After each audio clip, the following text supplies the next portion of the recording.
on them like they've been through her body. Yeah, mucus. They were slivy-like. And no petals, just a stem. When it came out, it was coming bud first. And what I noticed is that the buds were very, like almost the size of your finger, and they seemed to get bigger when they came, they came out bigger. In fact, some of them even kind of like opened up, but they came first without the thorns, you would see. And then they lined them all up there, and the fragrance was so strong through the whole house,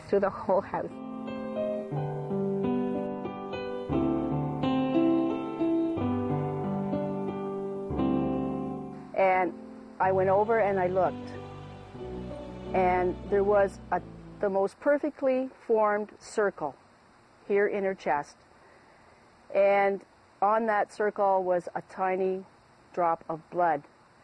And Sol said, touch this. I said, I can't.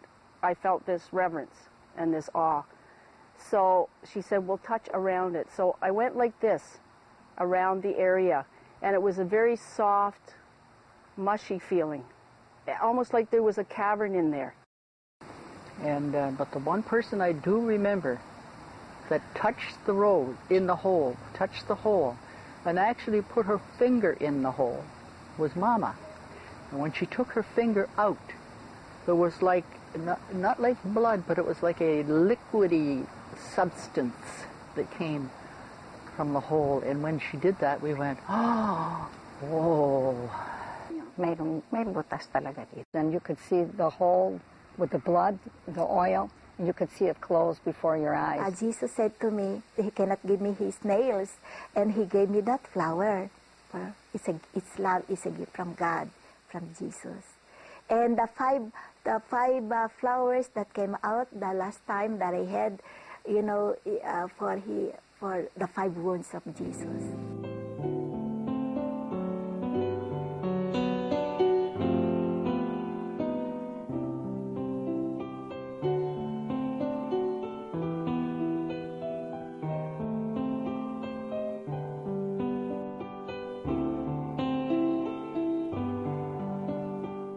I don't think that we were really understood at the time. At least I didn't understand any of what was going on. We knew that it was from God. We knew that she was really from God. And we didn't ask no questions. Whatever came, we accepted. Amazing. Absolutely amazing. God's power through her. While the manifestations that we have already shown you may seem incredible, there is another that impresses even the most skeptical. That is what impresses the priests I talk to the most, because we study scripture, that there is this light, that there is this glitter, that there is this whatever it is, that there are these pictures, and when they take pictures there are these images, okay. But when they see the writing in Greek and different passages from scriptures, meaning they are not new revelations, but different, of what has already, because the revelation is already established, that impresses many. This Filipino widow from the province of Cabanatuan, Philippines, who had difficulty in speaking, reading, and writing in English, began to receive and write messages in various languages, including Portuguese, Aramaic, and ancient Greek. Emma was facing our Blessed Mother, still looking up, her eyes were closed, and she began to write. And she began to write very quickly. And it was the whole page was symbols, very neat symbols. And nobody knew what it was. So it almost looked like hieroglyphics or something. Well, gosh, I said, I know a gentleman who runs a restaurant here in Kingston, and he's Greek, Mike. I said, I could ask him what this is. So I unfolded the paper, and he looked at it. He was like this, and he said, this is right from the Bible. Where did you get this? And he said, this is Greek. And he said, this is a very difficult language to learn.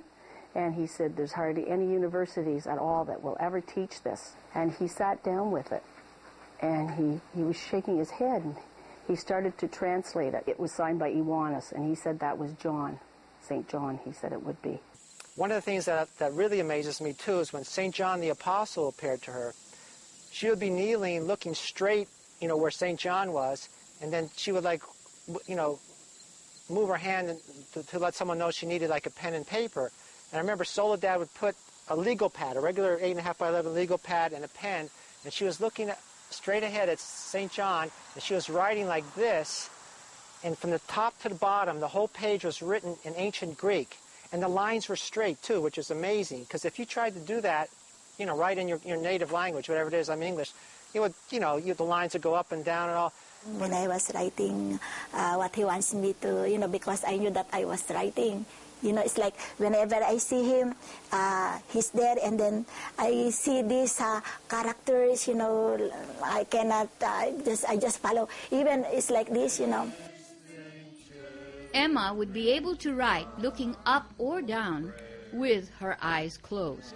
Incidentally, when on several occasions her eyes were checked and eyelids forced open, only the whites of her eyes were seen. In December 2006, on the Mountain of Salvation, Emma again received a message similar to the ones we just described. Oh, beautiful Mother, on this day we give thee our love. We suggested that the message be shown to biblical scholar Father Renato Lopez. When I read the first line, which says, Agapitoi me panti pneumati pistuete, I knew immediately that this would come only from the first letter of St. John. The Greek of the Bible, which is so-called koine, meaning to say the popular Greek of the time of Jesus and of the apostles. It is not classical Greek, but it is koine Greek.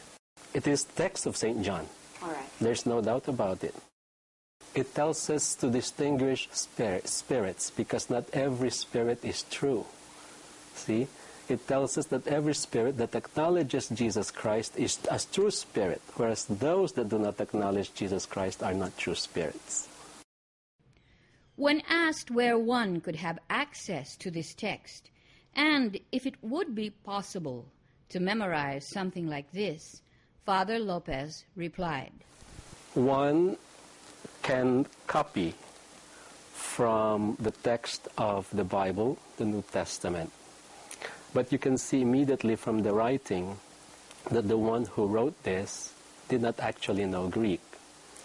Because, for one, there are no accents. Second, there are no punctuations. And the letters are not very clear. For example, the letter N and the letter U are written almost in the same way. So it cannot be from one who knows Greek, not even the script itself. It's like one who writes normally in Chinese would copy a script that is written in our script, the Roman script, without knowing how to write A or B or C. Something like that happens here. We asked him what he thought. I don't know. I don't know how the text was produced. I don't know how the text originated. I don't know who wrote it. I just knew by reading simply a few words of the text that this could come only from the Bible. It is evident, from the first verse that this could come only from the Bible. I wondered how, this could be produced without actually looking at the text. Because if you ask me to actively write in Greek, I cannot. It's like if you dictated to me, I will be able to write that because I can hear and I know the Greek phonetics. So I can write that down. But to write from memory is very difficult for me, even if I knew the text of the Bible. I felt like